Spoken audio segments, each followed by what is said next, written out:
Sanitiser ఆయిడ్చి తాత పరందాం ఎంత ఊర్రా ఇది శానిటైజర్ లేదు ఛ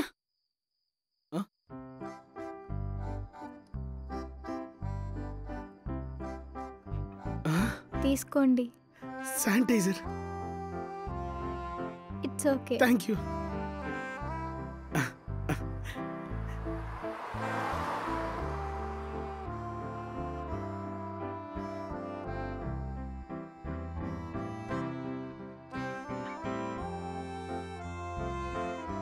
మీ పేరు నానా సంబరం ఉంగ పేరేనా మంగ అబ్బా నల్ల పేరప్పా జాను మీకేమవుతుంది బామ్మ పక్కింట్లో ఉంటాం ఓహో పక్కిల్లేనా అవును సరి సరి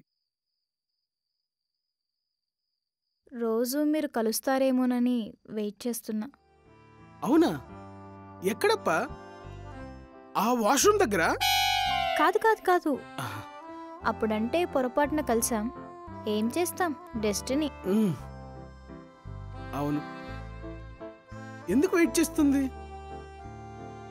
బాడీనే బొద్దు అనుకున్నా బుర్ర కూడా బొద్దే బొద్దు అన్నా ఎన్నా ఏం లేదు కలుద్దామా ఎక్కడ ఇంటిపైన ఇంటిపైన వాట్ ఏ ఫీల్ అప్ప నా చిట్టి గుడియ తాత ఏ ఆశల్ల నెరవేర్చిటప్ప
सायं संजय महाविष्णु स्मरेतु दिवाकरा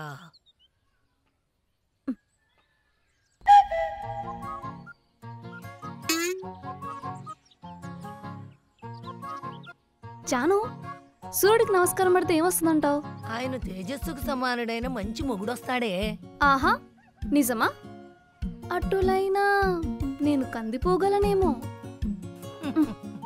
సూర్యునికే చెమటలు పట్టించే తేజస్సు నీది మరి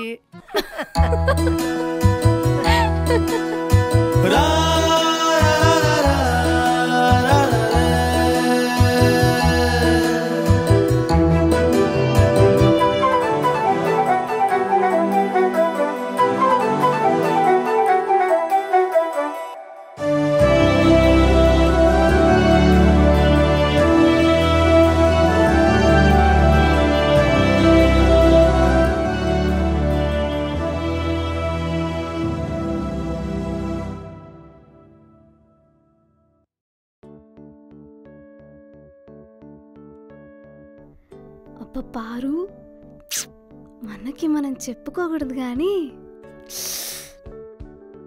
మస్త్ అందంగా ఉన్నావు తెలుసా నువ్వు చీరలో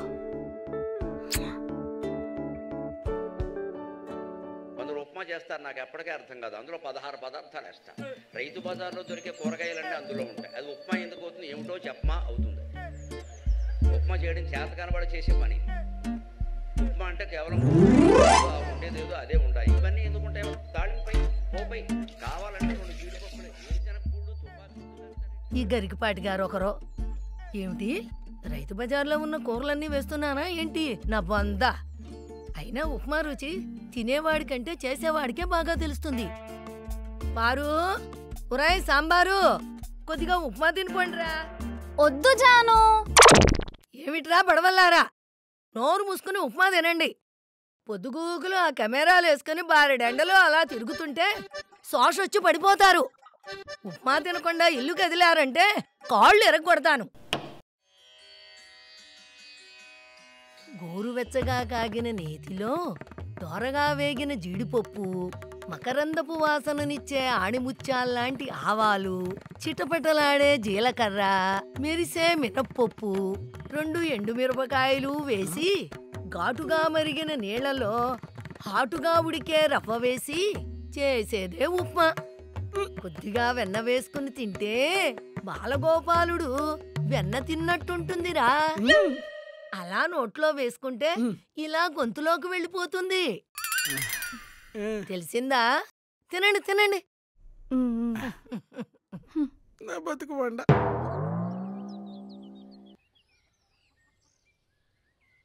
ఏరా బసవయ్య, ఇంకా కౌలు డబ్బులు ఇవ్వలేదేంట్రా? ఏరా, పొలం అంటే భూమాత. భూమాతకి వడ్డానాలు వంకీలు చేయించనక్కర్లేదురా. పంటలు పండించుకొని తింటున్నాం కాబట్టి ఆ భూమాతకి మట్టికి విలువివ్వాలంతే. ఏరా, ఏ రోజైనా నువ్వు కరెక్ట్గా విలువిచ్చావురా? ఏడాదికి 3 పంటలు పండుతున్నా కౌలు డబ్బులు ఇవ్వకపోవడం అంటే ఆ భూమాతకి విలువివ్వనట్లే కదా. తెచ్చేయి, త్వరగా తెచ్చేరా బాబు, నా టైం వేస్ట్ చేయకు. అయ్యా, ఈసారి నేను తీసుకున్న అప్పుకి అసలు కౌలు డబ్బులు కట్టి మీ నుండి నా పొలాన్ని విడిపించుకుందామని చూశానయ్యా. కానీ కాలం కూడా కఠినంగా ఉంది. నా పొలం విడిపించుకోవడం పక్కన పెడితే మీ పొలానికి కౌలు కట్టడమే కష్టంగా మారిపోయింది. ఈసారి నువ్వు ఇంతేనేంట్రా? సర్లే, ఏదో ఒకటి చేద్దాంలే కానీ 10 మందికి అన్నం పెట్టే చేతులు రేవి. 1-2 రోజులురా, సరేనా? నువ్వు ఇంకేం మాట్లాడుకో. ఏరా నందు, ఈ మధ్యన అస్సలు మిల్లుకి రావడమే లేదు. నూర్పుల టైం కదరా. అటు మిల్లు, ఇటు నూర్పులు. ఒకవైపు ఈ కౌలు వ్యవహారాలన్నీ నేను చూసుకోలేకపోతున్నాను రా. సరే, ఏదో మాట్లాడాలన్నావు? అదే పారు స్కూల్ గురించి మీతో మాట్లాడిందంటగా. ఓ, అదే విషయం. ఇందాకే మన డియూ గారితో మాట్లాడానురా. సర్లే, ఏదో ఒకటి చేద్దాంలే కానీ. ఒరే, ఆ అమ్మాయి అంటే ఇష్టమేంట్రా? అబ్బే అదే లేదన్నా. అదేంట్రా, ఆ అమ్మాయి అంటే ఏమైనా స్పెషల్ ఇంట్రెస్ట్ ఉందా అని. ఒరే, సడన్గా చెప్పి నాకు షాక్లు ఇవ్వమాకురో రే. అదేం లేదన్నా, తను మంచి ఫ్రెండ్ అంతే. ఫ్రెండా? ఊరుకోరా బాబు, నేను చూడలే. అయినా మీ గురించి నేను తెలుసుకోలేనేటి. సర్లే, ఏదో ఒకటి చేద్దాంలే కానీ ఆ అమ్మాయికి చెప్పు, ఊర్లో విషయాలన్నీ నెత్తినేసుకుని తలపండిపోయేలా తిరగొద్దని. ఏం మాట్లాడుతావు నాన్న? పారుకి నాకు మధ్య ఏం లేదు నిజంగానే. ఊర్లో ఎక్కడికెళ్ళా మీ ఇద్దరి గురించే మాట్లాడుకుంటున్నారా. రేయ్, ఇదిగో, నువ్వేం చేస్తున్నావో తెలియదు కానీ మంచి పని చేస్తున్నావురా. మినిస్టర్ కూతురుతో వ్యవహారం కాబట్టి కొంచెం ఇబ్బందిగానే ఉంటుంది. నువ్వు ఒక మాట చెప్పు, నేను అలా అంత మాట్లాడతాను. నాన్న చెప్తే అర్థం కదా మీకు? మీ ద్వారా మీదేనా? అమ్మాయి నా కాలేజ్లో మంచి ఫ్రెండ్ నాన్న. ఈ విషయాన్ని వేరేగా చూసి పెద్ద చేయకండి. ఆయన నేనేం మాట్లాడుతున్నాను, మీరేం మాట్లాడుతున్నారు? అయితే ఇప్పుడు ఏం చేద్దాంరా? ఆ అమ్మాయి చెప్పినట్టు స్కూల్కి రంగులేసి మళ్ళీ మొదలెట్టేద్దామా? పోనీ మొదలెట్టామే అనుకో, సంవత్సరం తిరిగిన తర్వాత అదే గతి పడుతుంది. అప్పు చేసైనా సరే కార్పొరేట్ స్కూల్స్కి పంపిస్తున్నారా ఈ జనం. అయినా నీకేం తెలీదురా. ఇంకొకసారి ఈ విషయం నా దగ్గర తీసుకుని రాకు, టైం వేస్ట్. సరేనన్నా, మీ కర్మ అయితే. నేను చెప్పాల్సింది చెప్పాను. అవతల విషయం చుట్టుపక్కల తెలిసి కాలేజ్ స్టూడెంట్లు, ఎన్జిఓలు ముందుకు వస్తున్నారు. గవర్నమెంట్ కూడా ఈ విషయం మీద ఫోకస్ చేయొచ్చు. ఈ పని ఏదో మీ చేతి మీద జరిగితే మీకే లాభం అనుకున్నాను. మూర్ఖత్వాన్ని పరాకాష్టాను నువ్వు. ఇక నీ ఇష్టం. నేను వచ్చిన యూఎస్ వెళ్ళి నా కంపెనీ పని మొదలు పెడుతున్నాను. ఈ పెళ్లి విషయాలు నా వారికి తీసుకురాకు, సరేనా?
గురించి చెప్పరా?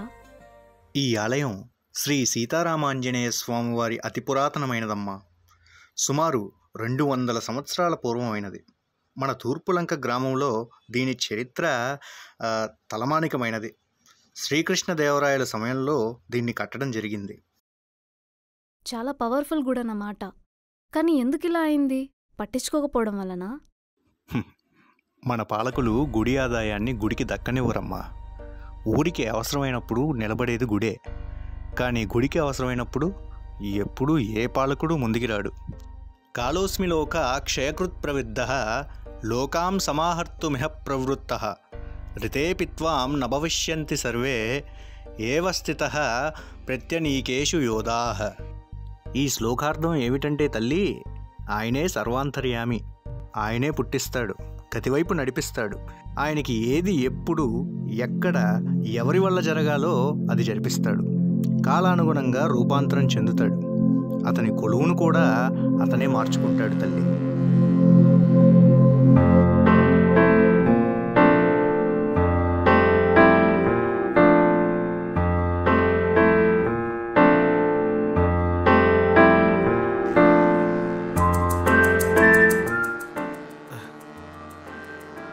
సంబరం, let's take a byte.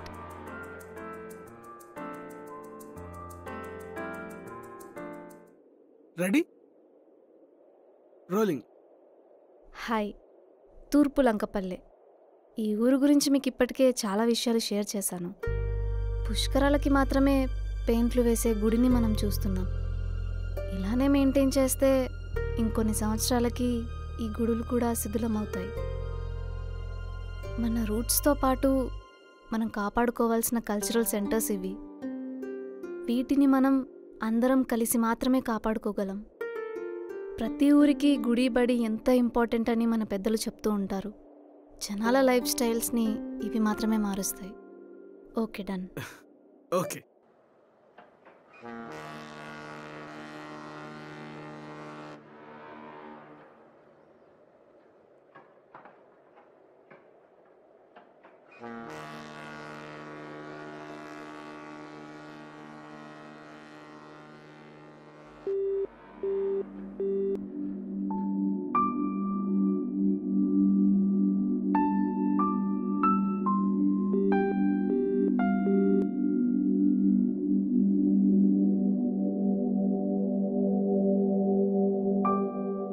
Eshwar ఎందుకు ఫోన్ లిఫ్ట్ చేయట్లేదు?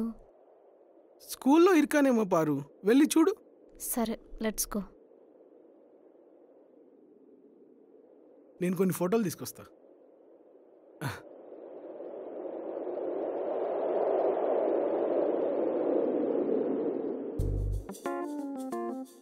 ఇప్పుడు చూపిస్తా నా టాలెంట్.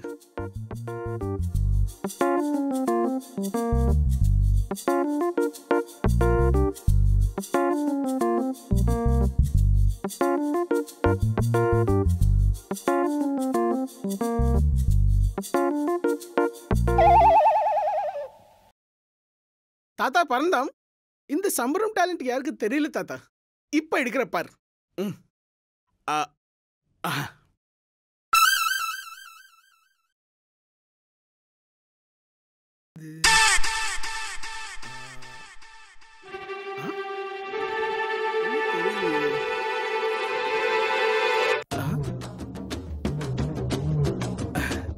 ఫోటో ఫోటో ఎడితే ఫోటో. వనకం అన్న, మీరు కానివ్వండి.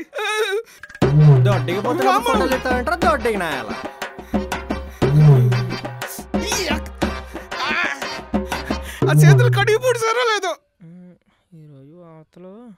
వెంకీ, ఈశ్వర్ ఎక్కడున్నాడు? బావగాడా స్కూల్ దగ్గర లేడండి? లేడే. మరి ఎక్కడికి వెళ్ళి ఉంటాడు? కొంప తీసి పొండాకూర భిక్షపతి గారి దగ్గరికి మళ్ళీ వెళ్ళి ఉంటాడు. ఇడు వాడు ఎక్కడున్నా నాకు తెలుసు. ఎక్కడా? పిక్చర్లోకి చెల్లమే కూర్చొని ఉంటాడు. ఈశ్వర్ గారికి ఏ ప్రాబ్లం వచ్చినా ఈ ఊర్లో జనాలకి ఎవరికి చెప్పడండి, ఆ 2 చెట్లకి తప్ప. కొన్నిసార్లు ఈ ఊరు జనం కూడా వాడిని పిచ్చోడు అనుకుంటూ ఉంటారు.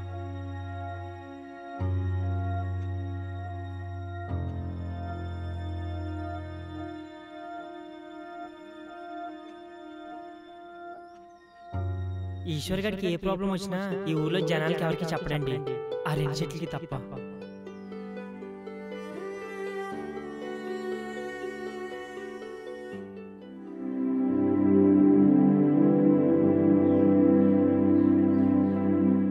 ఈశ్వర్,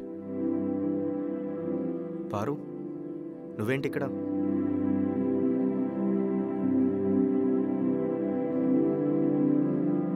అసలు నేను అడగాల క్వశ్చన్, నువ్వు ఇక్కడ ఎందుకున్నావు? పొద్దున్న నుంచి ఎన్నిసార్లు కాల్ చేశానో తెలుసా? అది మొబైల్ స్కూల్లో మర్చిపోయాను పారు. సరే పదా. కాదు, నువ్వు ఇక్కడేం చేస్తున్నావు? Is everything okay? నాకు సంతోషం వచ్చినా బాధ వచ్చినా ఇక్కడే వచ్చి కూర్చుంటాను పారు. ఓకే, కానీ ఎందుకు? అమ్మ,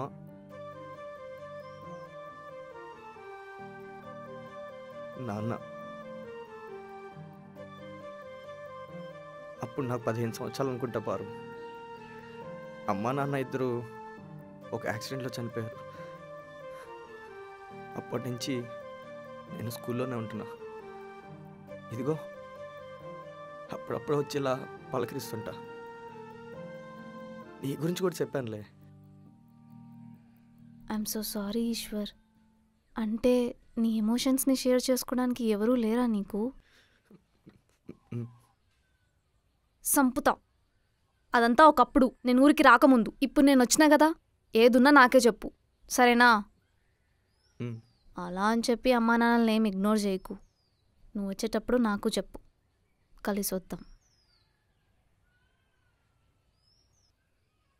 మరి నన్ను పరిచయం చేయవా?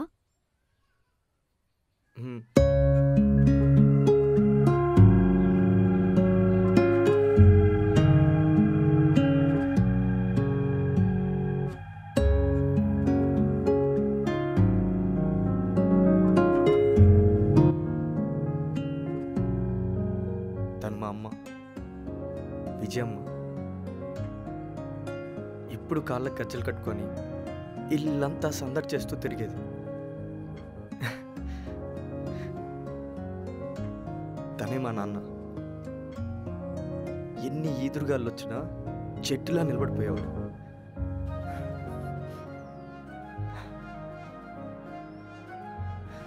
నాన్న, అమ్మ, తనే మీకు కాబోయే కోడలు.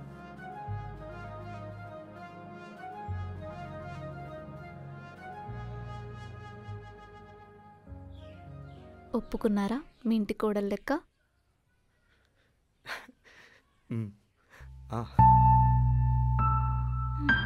కనిపించవులే గాని ఎమోషనల్ గాడివే నువ్వు కూడా. మా అబ్బాయిలు ఇంతే పారు.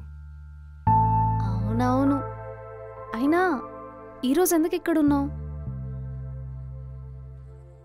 సూరయ్ చనిపోవడానికి నేనే కారణం పారు. సూరయ్ ఎవరు? భిక్షపతి నేను. సూరయ్య అనే రైతు ఆత్మహత్యకు కారణం.